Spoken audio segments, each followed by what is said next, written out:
Kiki want everybody to mind their business, stay out of hers, but we finally got episode 4.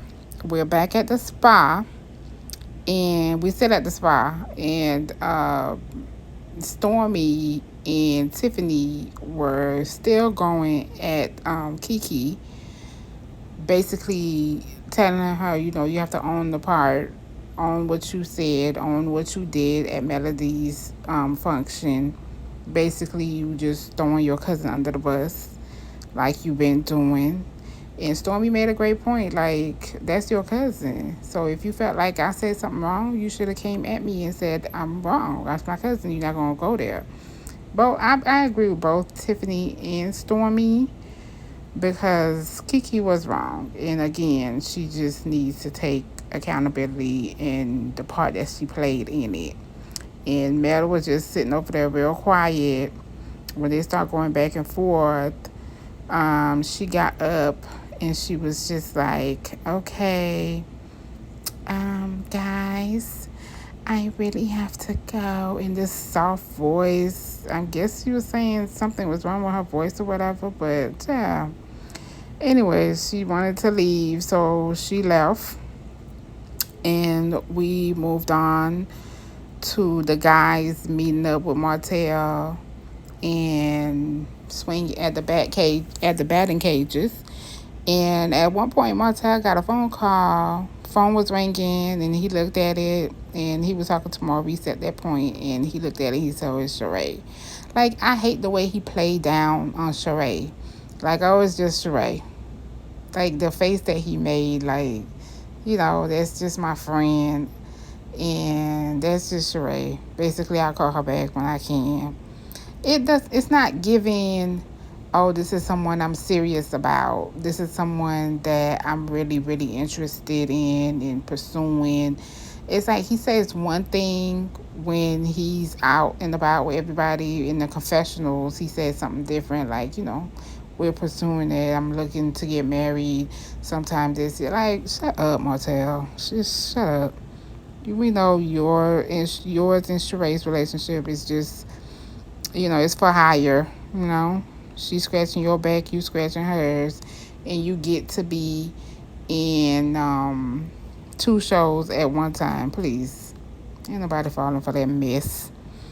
But anyways, and at some point he was like, when they asked him, like, do you want more kids? He says, yes, I want more kids. But he always said that. It's just like when he said he wants kids, like she wants kids and he wants kids. Like, get the hell out of here. Nobody believes that mess. Nobody believes your relationship is real.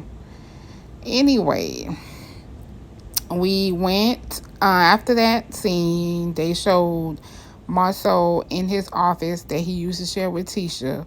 Now he is sharing it with Geeno, his business partner. And I love this scene. I love this scene because finally we get someone that can talk to Maursau, and he just finally understands at least one thing. It's like he's the Maursau whisperer. He says something and Maursau listens to him because all the things Geeno was saying was making sense. Basically, he was telling him, like, we can't do this business without Tisha. She's a very important part of this puzzle. Without her, we not going to be able to move on and do bigger and better things. And the way he was breaking things down to Maursau, like, he wished that when he was married, he would have took, the route of involving his wife more and, doing things together. And basically the analogy that he used about, what his grandfather told him. And for once, something just stuck with Maursau. And he realized that Geeno made a lot of sense. You know what I'm saying? If something happens to you, you protecting her from all this stuff. Okay, how is she to know how to move forward? Oh my God. I don't know. Maursau didn't like Dr. Francis, but this person right here, maybe it's a blessing in disguise. that, he took over Tisha's desk. And in the following scene, they show Tisha going over there to Kimmy, where Kimmy is at, where she's showing her space where she could work until her office, wherever she's going to be at, is being, renovated and being built. And, Tisha, last episode, I was like, how dare he kick her out of her space? But maybe it's for the best. It's for the best because this man is actually schooling Maursau, and it's actually sinking in that thick skull of his. Look at God. Look at God. Hallelujah. Look at God. It's working.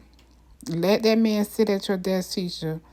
He's doing God's work. Lord knows he is doing God's work.